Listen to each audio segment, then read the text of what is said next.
নমস্কাৰ ক্লাছ 10ৰ মৰমৰ সমূহ ছাত্ৰ-ছাত্ৰীসকল তোমালোক সকলোকে স্বাগতম জনাইছোঁ আজিৰ আমাৰ এই সেশ্যনটোলৈ ক্লাছটোলৈ আৰু তোমালোকৰ অহাকালি যেহেতু পৰীক্ষা আছে সেইকাৰণে আজি মই তোমালোকক ৰিভিজন কৰি দিয়া এইখিনি ব্যৱস্থা কৰিছোঁ ঠিক আছে অলপ ফাষ্ট আমি লৈ যাম ঠিক আছে সো প্ৰথম প্ৰশ্ন ষ্টাইল কি ষ্টাইল ব্যৱহাৰৰ সুবিধাসমূহ কি সো ষ্টাইল বুলি কোৱাৰ লগে লগে পূৰ্ব নিৰ্ধাৰিত এক ধৰণৰ ফৰ্মেট হয় যাক যিটো আমি ডিজিটেল ডকুমেণ্ট হিচাপে আমি সাধাৰণতে ব্যৱহাৰ কৰোঁ আৰু এইটো আমাৰ ব্যৱহাৰ কৰি পাঠ্য আৰু অন্য উপাদানসমূহত একেধৰণে বা একেৰূপে প্ৰয়োগ কৰিব পৰা আমি কি কৰিব পাৰোঁ প্ৰয়োগ কৰিব পাৰোঁ আৰু ইয়াত বিভিন্ন সুবিধা আছে যেনেকুৱাকৈ সম্পূৰ্ণ গোটেই ডকুমেণ্টখিনি এটা ৰূপতে দেখা পোৱা যায় তাৰপিছত ফৰ্মেটিং যিহেতু আগতে কৰা থাকে সেইকাৰণে আমাৰ সময় বাচি যায় তাৰপিছত ইয়াত পৰিৱৰ্তন কৰিব পাৰোঁ যিকোনো পৰিৱৰ্তন যিকোনো চেঞ্জেছ আমি অতি সহজে কৰিব পাৰোঁ লগতে আমি সুন্দৰকৈ সহায়ক প্ৰযুক্তিৰ ব্যৱহাৰ কৰা ব্যক্তিৰ বাবে ডকুমেণ্ট সহজগম্য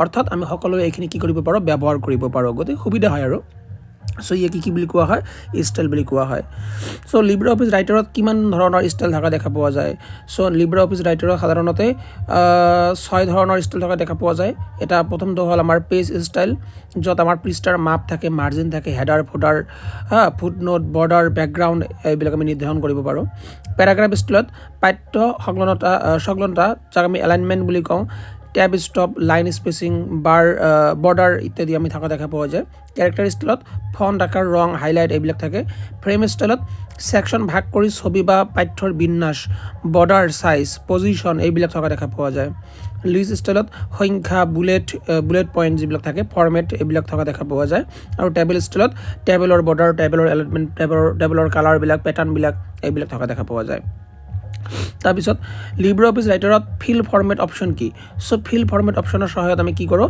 ষ্টাইল বিভিন্ন ঠাইত থকা শব্দৰ একেলগে প্ৰয়োগ কৰিব পাৰোঁ কি কৈছে ফিল ফৰ্মেটৰ সহায়ত কি কৰোঁ ষ্টাইল বিভিন্ন ঠাইত থকা শব্দৰ একেলগে প্ৰয়োগ কৰিব পাৰোঁ ঠিক আছে তাৰপিছত কি কৈ আছে টেমপ্লেটৰ পৰা ষ্টাইল কেনেদৰে লোড কৰিব পাৰি সো পোনপ্ৰথমে আমি ষ্টেপটো লিখিব লাগে সো ষ্টাইল মেনুত লোড ষ্টাইল বাছনি কৰিব লাগিব তাৰপিছত টেমপ্লেট আমি চিলেক্ট কৰিব লাগিব বা ডকুমেণ্ট বাছনি কৰিব লাগিব তাৰপিছত অ'কে টিপিলে বা চিলেক্ট ষ্টাইল টিপিলে পিনে কপি হৈ যাব ঠিক আছে তাৰপিছত ষ্টাইল কেনেদৰে পৰিৱৰ্তন কৰিব পাৰি সো প্ৰথমতে অন্য ডকুমেণ্ট বা টেমপ্লেটৰ পৰা ষ্টাইল লোড কৰি ষ্টাইলটো আপলোড কৰি দিলে হৈ যায় ঠিক আছে তাৰপিছত নিজা ষ্টাইল কেনেদৰে সৃষ্টি কৰিব পাৰি প্ৰথমে আমি ফ্ৰম চিলেকশ্যনৰ পৰা নতুন ষ্টাইল কপি কৰি ল'ব লাগিব তাৰপিছত ড্ৰাগ এণ্ড ড্ৰপ কৰিব পাৰিম আমি অৰ্থাৎ পাঠ্যক ষ্টাইল উইণ্ড'ছত টানি পেলাই দিব লাগিব ঠিক আছে তাৰপিছত কৈ আছে যে ইমেজৰ সৈতে কাম আমি জানিব লাগিব লিব্ৰে অফিচ ৰাইটাৰত ছবিসমূহৰ তিনিটা পদ্ধতি আমাক লিখিব কৈছে সো তিনি ধৰণে আমি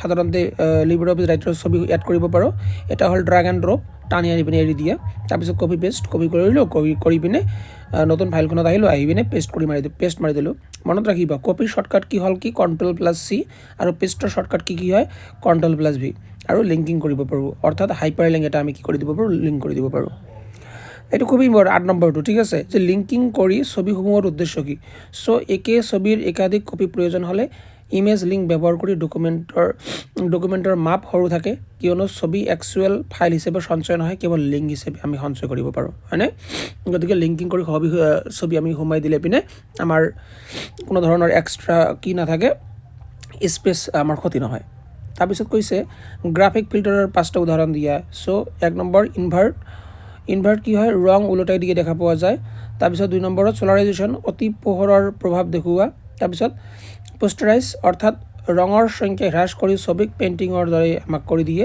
তাৰপিছত চাৰ্কল স্কেচ ৰূপত পৰিৱৰ্তন কৰাত দেখা পোৱা যায় আৰু মেচিক অৰ্থাৎ বহুতো পিক্সেল একেলগ কৰি এটা ৰঙৰ টুকুৰা কৰা দেখা পোৱা যায় মচিক অ'কে তাৰপিছত 10 নম্বৰত ৰিচাইজিং ইমেজ বুজোৱা কাক কোৱা হয় সো ছবিৰ আকাৰ সৰু বা ডাঙৰ কৰাক আমি ৰিচাইজিং বুলি কোৱা হয় আৰু হেণ্ডেল টানি ছবি ৰিচাইজ আমি সাধাৰণতে কৰা দেখা পোৱা যায় ক্ৰপিং ইমেজ বুজোৱা ক্ৰপিং ইমেজ কাক কোৱা হয় সো ছবিৰ অপ্ৰয়োজনীয় অংশ কাটি পেলোৱা আৰু প্ৰয়োজনীয় অংশ ৰখাক আমি সাধাৰণতে ক্ৰপিং ইমেজ বুলি কওঁ এইটো খুব ইম্পৰ্টেণ্ট হয় 11 নম্বৰটো কিপ স্কেল অটুত থকা দেখা পোৱা যায় আৰু কিপ ইমেজ চাইজ অৰ্থাৎ ক্ৰপিং কৰিলে আকাৰ নিৰ্দিষ্ট থাকে ঠিক আছে তাৰপিছত গ্ৰুপিং অবজেক্ট বুজোৱা সো একাধিক শেপ যেতিয়া আমি একেলগে গ্ৰুপ কৰিম তেতিয়া তাক কি বুলি কোৱা হ'ব গ্ৰুপিং অবজেক্ট বুলি কোৱা হ'ব তাৰপিছত এৰেঞ্জমেণ্ট লিব্ৰঅফিছ ৰাইটাৰত কি? চ' এৰেঞ্জমেণ্ট বুলি কোৱাৰ লগে লগে অভাৰলেপিং অবজেক্টৰ আগা পিছাৰ স্থানক নিৰ্ধাৰণ কৰা দেখা পোৱা যায়। যেনেকুৱাকৈ সন্মুখত অনা কোনো এটা বস্তু আন এটা বস্তু সন্মুখত আনি লৈ পিনে তাক কোৱা হয় ব্ৰিং টু ফ্ৰণ্ট। যদি পিছফালে লৈ যাব লাগে চেণ্ড টু বেক, এইবিলাক কোৱা হয়। ঠিক আছে, এইবিলাক কোৱা হয় এৰেঞ্জমেণ্ট বুলি। তাৰপিছত এংকৰ লিব্ৰঅফিছ ৰাইটাৰত কি? চ' এংকৰ বুলি কোৱাৰ লগে লগে অবজেক্ট, অৰ্থাৎ অবজেক্টটো কি হ'ব পাৰে? ইমেজো হ'ব পাৰে, ড্ৰয়িঙো হ'ব পাৰে, পেৰাগ্ৰাফ, পেজ, কেৰেক্টাৰ বা ফ্ৰেমৰ সৈতে স্থিৰভাৱে যোৰা লগোৱাটো কোৱা হয়। ঠিক আছে, তাৰপিছত এলাইনমেণ্ট লিব্ৰঅফিছ ৰাইটাৰত কি হয়? এলাইনমেণ্ট যিটো আছে এংকৰৰ সাপেক্ষত ছবি হৰিজণ্টেল বা ভাৰ্টিকেল স্থানত থকা সাধাৰণতে দেখা পোৱা যায়। তাৰপিছত টেক্সট ৰেপিং লিব্ৰঅফিছ ৰাইটাৰত কি? টেক্সট ৰেপিং কাক কোৱা হয়? চ' ছবি আৰু পাঠ্য একেলগে কেনেদৰে থাকিব তাক নিৰ্ধাৰণ কৰিবলৈ আমি টেক্সট ৰেপিং ব্যৱহাৰ কৰা দেখা পোৱা যায়। ঠিক আছে, তাৰপিছত কৈ আছে যে কি ধৰণৰ আমাৰ টেক্সট ৰেপিং আমি কৰিব পাৰোঁ? ৰেপ অপ, পেজ ৰপ, ঠিক আছে, অপটিমেল পেজ ৰপ, তাৰপিছত wrap left, wrap right, wrap through, ঠিক আছে, এইবিলাক আমি কৰিব পাৰোঁ। তাৰপিছত advance features of writer table of content, খুব ইম্পৰ্টেণ্ট 17 নম্বৰ পঢ়িবা, ভালদৰে পঢ়িবা এইটো। ঠিক আছে, চ' টেবল অফ কণ্টেণ্ট হৈছে ডকুমেণ্টছৰ হেডিং আৰু চাব হেডিঙৰ আধাৰত স্বয়ংক্ৰিয়ভাৱে তৈয়াৰ হোৱা এক ধৰণৰ সূচী, যাক কোৱা হয় টেবল অফ কণ্টেণ্ট বুলি। যেনেকুৱাকৈ প্ৰথমে অধ্যায়ৰ সংখ্যা, ঠিক আছে, কিমানটা অধ্যায় থাকিব, তাৰপিছত ই ফৰ এণ্ট্ৰি টেক্সট, ঠিক আছে, তাৰপিছত টি ফৰ টেব ষ্টপ, তাৰপিছত LS অৰ্থাৎ লিংক ষ্টাৰ্ট আৰু LE অৰ্থাৎ লিংক এণ্ড। ঠিক আছে, এইকেইটা মনত ৰাখিবা। তাৰপিছত hierarchy of heading in table of content বুজোৱা। চ' লিব্ৰঅফিছ ৰাইটাৰত মুঠ 10টা স্তৰত হেডিং ছাপোৰ্ট কৰা দেখা পোৱা যায়। এই হেডিংটোকে কি বুলি কোৱা হয়? এইবিলাক হেডিঙকে কি বুলি কয়? চববিলাককে টেবল অফ কণ্টেণ্ট বুলি কোৱা হয়। তাৰপিছত টেমপ্লেট কি? সুবিধাসমূহ কি? চ' টেমপ্লেট হৈছে পূৰ্ব নিৰ্ধাৰিত লেআউট, যাৰ সহায়ত ডকুমেণ্টছ আমি খুবেই সহজে আৰু পেছাদাৰীভাৱে অৰ্থাৎ প্ৰফেশ্যনেলভাৱে তৈয়াৰ কৰিব পাৰোঁ, তাক টেমপ্লেট বুলি কোৱা হয়। ইয়াৰ নিশ্চিতভাৱে সুবিধা আছে, খুব ইম্পৰ্টেণ্ট, 19 নম্বৰ পঢ়িবা। ডকুমেণ্ট তৈয়াৰ সৰল হয়, অৰ্থাৎ ইজিলি আমি ডকুমেণ্টখিনি তৈয়াৰ কৰিব পাৰোঁ, আমাৰ সময় বাচিব, হয়নে নহয়? কাৰণ আগৰ পৰাই তৈয়াৰ কৰি থোৱাই আছে, সেইবিলাক অলপ আমাৰ চেঞ্জেছ কৰিব লাগে জাষ্ট। তাৰপিছত পাঠকৰ আমি মনোযোগ আকৰ্ষণ কৰিব পাৰোঁ। ঠিক আছে, তাৰপিছত ড্ৰাগ চেঞ্জেছ লিব্ৰঅফিছ ৰাইটাৰত কি? চ' ডকুমেণ্টত কৰা সকলো পৰিৱৰ্তনৰ ডকুমেণ্টত কৰা সকলো পৰিৱৰ্তন আমাৰ সাধাৰণতে ৰেকৰ্ড হৈ থকা দেখা পোৱা যায়। লিখকে সেই পৰিৱৰ্তন গ্ৰহণ বা নাকচ সাধাৰণতে কৰিব পাৰে, ইয়াকে কোৱা হয় ড্ৰাগ চেঞ্জেছ। তাৰপিছত কম্পেয়াৰিং ডকুমেণ্ট লিব্ৰঅফিছ ৰাইটাৰত কি? চ' মূল ডকুমেণ্ট আৰু পৰিৱৰ্তিত ডকুমেণ্ট একেলগে মিলাই চাই যি বিকল্প ভাল লাগে তাক আমি বাছনি কৰিব পাৰোঁ, ইয়াকে কোৱা হয় কম্পেয়াৰিং মানে তুলনা কৰিম। ঠিক আছে, ট্ৰাক চেঞ্জেছ মানে আমি চেঞ্জ কৰি ল'ম, ঠিক আছে, বোলে ৰেকৰ্ডখিনি চেঞ্জ কৰি ল'ম। ডকুমেণ্টত কৰা সকলো পৰিৱৰ্তন ৰেকৰ্ড হৈ থাকে, যিহেতু ৰেকৰ্ড হৈ থাকে সেইকাৰণে লিখকে সেই পৰিৱৰ্তন গ্ৰহণ বা নাকচ কৰিব পাৰে, একচেপ্টো কৰিব পাৰে, নাও কৰিব পাৰে। ঠিক আছে, অ'কে। তাৰপিছত MCQ বিলাক কৰিলে পিনে গোটেই ৰাতিয়ে পাৰ হৈ যাব, গতিকে MCQ তোমালোকে চাই ল'বা। এইবিলাক নোট মই তোমালোকক দিয়ে দিছোঁ। 2 নম্বৰ ইউনিটটো মই ইতিমধ্যে আলোচনা কৰিছোঁ, আগৰ ভিডিঅ'টোত চাই ল'বা। 3 নম্বৰ লেচনটো লৈ যাওঁ। ঠিক আছে, 3 নম্বৰ লেচনত কি দিয়া আছে ইম্পৰ্টেণ্টবিলাক তোমালোকক মই কৈ দি আছোঁ, এইকেইটা ভালদৰে অন্তত পঢ়ি যোৱা, পাবা, চিন্তা কৰিবলগীয়া একো নাই। ঠিক আছে, চিন্তা কৰি নাথাকিবা। চ' অ'কে, কি কৈছে? ডাটাবেছ মেনেজমেণ্ট ছিষ্টেমৰ পৰিচয়। ঠিক আছে, চ' ডাটা আৰু ইনফৰমেশ্যনৰ মাজত পাৰ্থক্য কি? চ' 1 নম্বৰৰ প্ৰথম কথা, ডাটা কাক কোৱা হয়? চ' ডাটা বুলি কোৱাৰ লগে লগে কেঁচা সত্য তথ্যক ডাটা বুলি কোৱা হয়। কাঁচা নহ'ব, কেঁচা হ'ব। ঠিক আছে, এই তথ্য কোনো ব্যক্তিৰ, ঠাইৰ, কাৰ্যৰ বা বস্তুৰ সৈতে সম্পৰ্কিত হ'ব পাৰে। ডাটা লিখা হ'ব পাৰে, অৰ্থাৎ টেক্সট হ'ব পাৰে, ইমেজ হ'ব পাৰে, ছবি হ'ব পাৰে, ভিডিঅ' হ'ব পাৰে, অডিঅ' হ'ব পাৰে, যিকোনো আকাৰত সংৰক্ষিত হৈ থাকিব পাৰে। আৰু ইনফৰমেশ্যন, যাক আমি তথ্য বুলি কওঁ, তথ্যবিলাক ডাটাৰ সংগঠিত বা প্ৰক্ৰিয়াজাত এটা ৰূপ হয়, যাক আমি ইনফৰমেশ্যন বুলি কওঁ। অৰ্থাৎ যদি ডাটা সঠিক নহয় তেন্তে সেই ডাটাৰ পৰা প্ৰাপ্ত ইনফৰমেশ্যনো সঠিক নহ'ব। অৰ্থাৎ ইনফৰমেশ্যনটো নিৰ্ভৰ কৰে ডাটাৰ ওপৰত, ডাটা যিমান সঠিক হ'ব ইনফৰমেশ্যনো সিমান সঠিক হ'ব। ঠিক আছে, উদাহৰণস্বৰূপে শিক্ষাৰ্থীৰ ৰোল নম্বৰ যিটো আছে, নাম্বাৰ, পৰীক্ষাত বহীৰ নাম্বাৰ আৰু ৰোল নম্বৰ হৈছে ডাটা, কিন্তু ৰিপৰ্ট কাৰ্ড হৈছে ইয়াৰ কি হয়? ইনফৰমেশ্যন, প্ৰপাৰ ইনফৰমেশ্যন দিয়া থাকে। অ'কে, ডাটাবেছ কি? চ' ডাটাবেছ হৈছে সংগঠিত ডাটাৰ এক সংগ্ৰহ। ডাটাবেছত বিভিন্ন বা বহুতো ডাটা থকা দেখা পোৱা যায়। ইয়াত ডাটা টেবুল আকাৰত সংৰক্ষণ কৰা হয়। ইয়াত ডাটাবিলাক কেনেকৈ সংৰক্ষণ কৰোঁ? আমি টেবুলত সংৰক্ষণ কৰোঁ। আৰু বৃহৎ পৰিমাণৰ তথ্য সহজে আমি কি কৰিব পাৰোঁ? ইয়াতে সংৰক্ষণ কৰিব পাৰোঁ, পুনৰ প্ৰাপ্তি কৰিব পাৰোঁ আৰু ব্যৱস্থাপনা কৰিব পাৰোঁ। ঠিক আছে, অ'কে।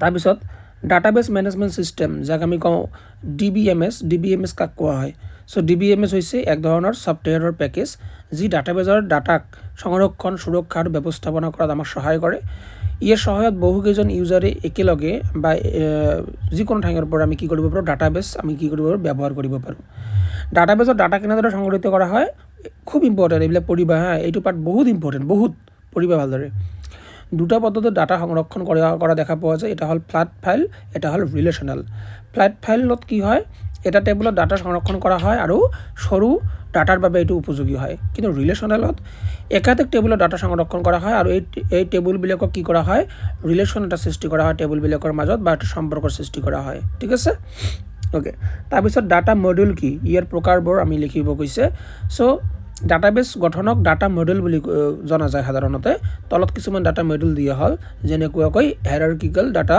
মডেল অৰ্থাৎ ডাটা এটা কি কেনেকৈ আমি প্ৰেজেণ্ট কৰোঁ গছৰ গাঁথনিৰ দৰে আমি সাধাৰণতে দেখাওঁ ঠিক আছে আৰু নেটৱৰ্ক ডাটা মডেলত কি হয় ডাটাৰ বিভিন্ন ৰেকৰ্ডক একেই মাষ্টাৰ ফাইলৰ সৈতে সংযুক্ত কৰি ৰখা হয় আৰু ৰিলেশ্যনেল ডাটা মডেলত কি হয় এইটো যিটো বহুত প্ৰচলিত মডেল হয় য'ত একাধিক টেবুলৰ মাজত আমি কি কৰোঁ এটা ৰিলেশ্যন অৰ্থাৎ সম্পৰ্ক স্থাপন কৰা দেখা পোৱা যায় তাৰপিছত এণ্টিটি বুলিলে আমি কিনো বুজি পাওঁ চ' ডাটাবেজৰ সংৰক্ষণ কৰিব লগা বাস্তৱ বস্তুবোৰক বা বিষয়বস্তুবোৰক আমি সাধাৰণতে এণ্টিটি বুলি সম্বোধন কৰোঁ প্ৰতিটো এণ্টিটিৰ নিজস্ব সাধাৰণতে এট্ৰিবিউট থকা দেখা পোৱা যায় আৰু উদাহৰণস্বৰূপে ইয়াত দিয়া আছে ষ্টুডেণ্ট টেবুলৰ প্ৰতিটো ৰেকৰ্ড হৈছে ষ্টুডেণ্ট এণ্টিটি ঠিক আছে অ'কে টেবুল কিনো হয় চ' টেবুল হৈছে লজিকেলি সংগঠিত ৰেকৰ্ডৰ সংগ্ৰহ টেবুলত কি থাকে লজিকেলি অৰ্থাৎ লজিক থাকিব যুক্তি থাকিব যুক্তিগতভাৱে আমি তথ্যবোৰ বা আমি কি কৰোঁ ৰেকৰ্ডবোৰ আমি সংগ্ৰহ কৰা দেখা পোৱা যায় ইয়াত সাধাৰণতে বিভিন্ন বা বহুতো আমাৰ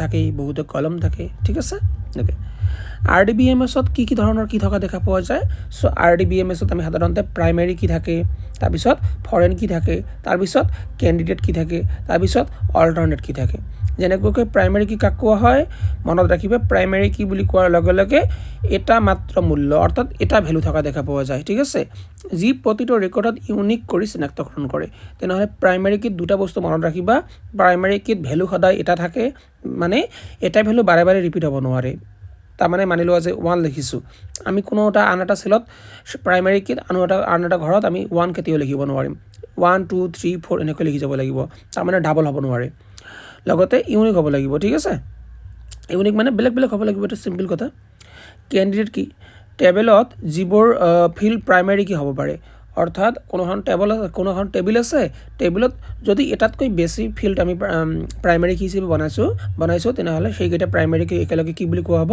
কেণ্ডিডেট কি বুলি কোৱা হ'ব আৰু অল্টাৰনেট কি কাক কোৱা হয় যিবোৰ কি কেণ্ডিডেট কি কিন্তু প্ৰাইমেৰী কি হোৱা নাই তাক অল্টাৰনেট কি বুলি কোৱা হয় ঠিক আছে অৰ্থাৎ যিবিলাক থাকিব প্ৰাইমেৰী কি বাদ দি পিনে যিবিলাক কি থাকিব এইবিলাকক অল্টাৰনেট কি বুলি কোৱা হয় আৰু ফৰেন কি বুলি কোৱাৰ লগে লগে দুখন টেবুলৰ মাজত যি কিয়ে সংযোগ স্থাপন কৰে যি চাবিকাঠিৰ সংযোগ স্থাপন কৰে তাক ফৰেন কি বুলি কোৱা হয় ঠিক আছে ওকে তাৰপিছত কৈছে RDBMS কি চ' RDBMS বুলি কোৱাৰ লগে লগে ৰিলেশ্যনেল ডাটাবেছ মেনেজমেণ্ট ছিষ্টেম বুলি কোৱা হয় RDBMSৰ উন্নত এইটো আমাৰ DBMSৰ এটা উন্নত ৰূপ হয় ইয়াত ডাটা টেবুল আকাৰে আমি সংৰক্ষণ কৰিব পাৰোঁ বা সংৰক্ষণ কৰা হয় য'ত বহুতো টেবুলৰ মাজত আমি কি কৰোঁ এটা ৰিলেশ্যন স্থাপন কৰোঁ বা সম্পৰ্ক স্থাপন কৰা দেখা পোৱা যায় তাৰপিছত দিয়া আছে ডাটাবেজ অবজেক্ট কি চ' ডাটাবেজ অবজেক্ট হৈছে ডাটাবেজত ব্যৱহৃত বিভিন্ন গঠন ঠিক আছে যেনেকৈ ডাটাবেজ অবজেক্টত কি থাকে টেবল থাকে ফৰ্ম থাকে কিউৰি থাকে ৰিপৰ্ট থাকে এইবিলাক আমি আমাৰ এটাকৈ অপশ্যন ঠিক আছে মেনু কাৰ্ডত থাকে এইবিলাক ঠিক আছে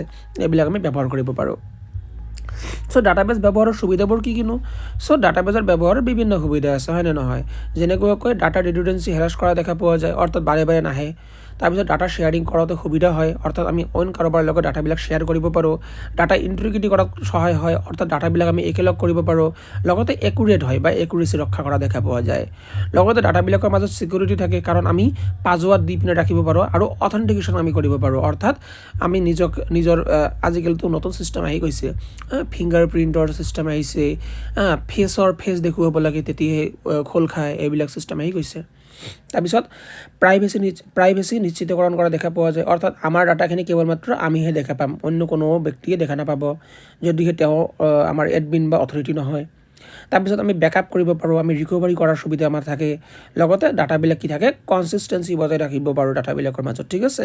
অ'কে, তাৰপিছত কি কৈ আছে লিব্ৰে অফিচ বেছ আৰম্ভ কৰা। অ'কে, চ' ডাটাবেজত ডাটা টাইপ বুলি কি কোৱা হয়?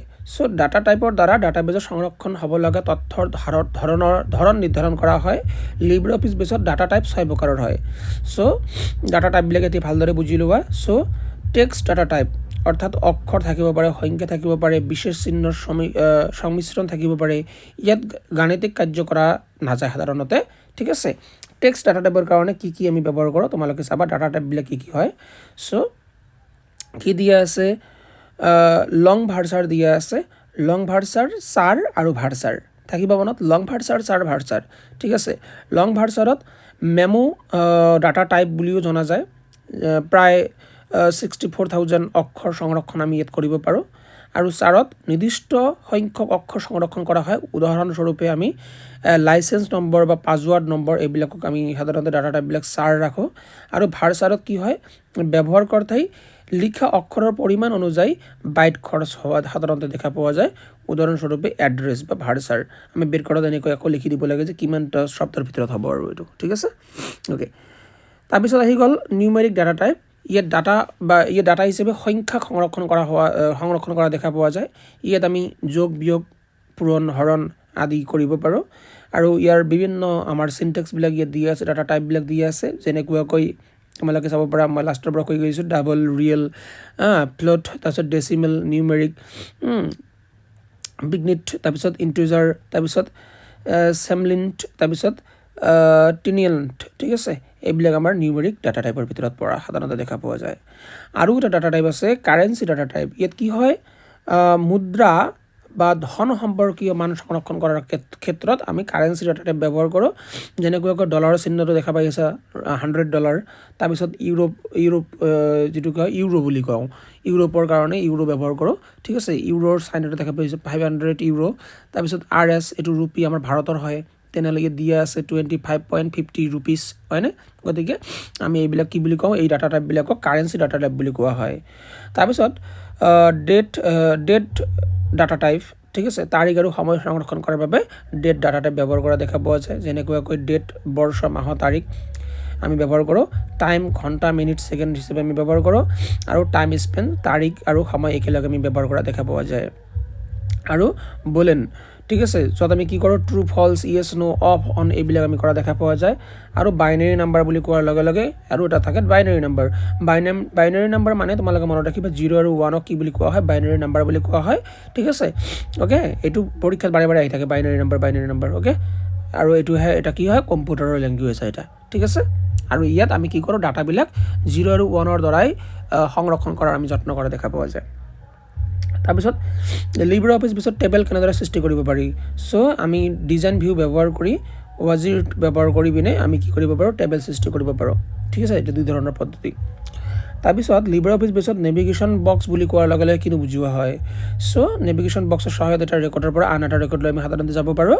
আৰু ৰেকৰ্ড চিলেক্টৰ বক্স অৰ্থাৎ বৰ্তমান চলি থকা ৰেকৰ্ডৰ নম্বৰবিলাক দেখুৱাব সাধাৰণতে, আৰু নেভিগেশ্যন বটন য'ত আমি স্ক্ৰল উলম্বভাৱে কৰি থকা টেবুলক ৰেকৰ্ড চাব পাৰোঁ, ঠিক আছে।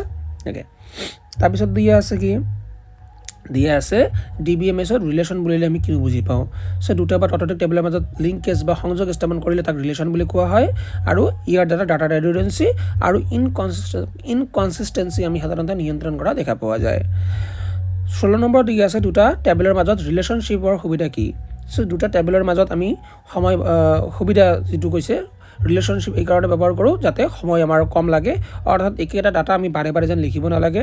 আমি ডাটা এণ্ট্ৰি যাতে কৰোঁতে যাতে ভুলৰ পৰিমাণ কম হয় বা ভুল কমে তাৰ কাৰণে আমি ৰিলেশ্যন ব্যৱহাৰ কৰোঁ। আৰু বিভিন্ন টেবুলৰ মাজত ডাটা ছামাৰাইজ কৰিবৰ কাৰণে আমি ৰিলেশ্যনশ্বিপ ব্যৱহাৰ কৰা দেখা পোৱা যায়। লিব্ৰে অফিচ বেছৰ ফাইল এক্সটেনশ্যনটো কি হয়। চ' ইয়াৰ ফাইল এক্সটেনশ্যনটো হয় .odb, মনত ৰাখিবা পৰীক্ষাৰ কাৰণে ইম্পৰ্টেণ্ট হয়। তাৰপিছত লিব্ৰে অফিচ বেছত ৰিলেশ্যনশ্বিপ কিমান ধৰণৰ হয়। চ' 3 ধৰণৰ ৰিলেশ্যনশ্বিপ হোৱা দেখা পোৱা যায়। এটা হ'ল 1-to-1, এটা হ'ল 1-to-many, আৰু এটা হ'ল কি many-to-many। তাৰপিছত ট্ৰানজেকশ্যন টেবল আৰু মাষ্টাৰ টেবলৰ মাজত পাৰ্থক্য কি। চ' ট্ৰানজেকশ্যন টেবল আৰু মাষ্টাৰ টেবলৰ মাজত পাৰ্থক্য হ'ল বিদ্যালয়ৰ ছাত্ৰ ছাত্ৰীৰ ফিছৰ ডাটা সংৰক্ষণ কৰিব খোজে তেতিয়া কেনেকৈ কি কৰা হয় এটা উদাহৰণ এটা দিলোঁ মাষ্টাৰ টেবুলত ষ্টুডেণ্টৰ ডিটেইলছ থাকিব ট্ৰানজেকশ্যন টেবুলত ইয়াত ফিজ ডিটেইলছবিলাক গোটেইবিলাক থাকিব ঠিক আছে এইটো হ'ল মাষ্টাৰ টেবুল মানে মুখ্য টেবুলটো আৰু ট্ৰানজেকশ্যন টেবুলটো য'ত আমি ট্ৰানজেকশ্যনবিলাক কৰিম সেইটো টেবুল ঠিক আছে যেনেকুৱাকৈ ফিটো ট্ৰানজেকশ্যন হৈয়ে থাকিব ঠিক আছে আজি কিবা এটা মাহৰ দিল তাৰপিছত কিবা এটা মাহৰ দিব টকা হয়নে অ'কে তাৰপিছত ডাটাবেজত ৰিলেশ্যনশ্বিপৰ সুবিধা কি চ' ডাটা ৰিডুডেঞ্চি ৰোধ কৰাত সহায় কৰে মিচিং ডাটা ৰোধ কৰাত আমাক সহায় কৰে তাৰপিছত ভুল ডাটা আমি যেন উপস্থাপন নকৰোঁ তাক নিশ্চিত কৰা দেখা পোৱা যায় আৰু মাষ্টাৰ টেবুল আপডেট ট্ৰানজেকশ্যন টেবুলৰ লগত কি হয় সংযোগী যিহেতু হৈ থাকে সেইকাৰণে প্ৰতিফলিত কৰাৰ সহায় হয় বা সহায়ক হোৱা দেখা পোৱা যায় সেইকাৰণে এইবিলাক আমাৰ ৰিলেশ্যনশ্বিপৰ সুবিধা ঠিক আছে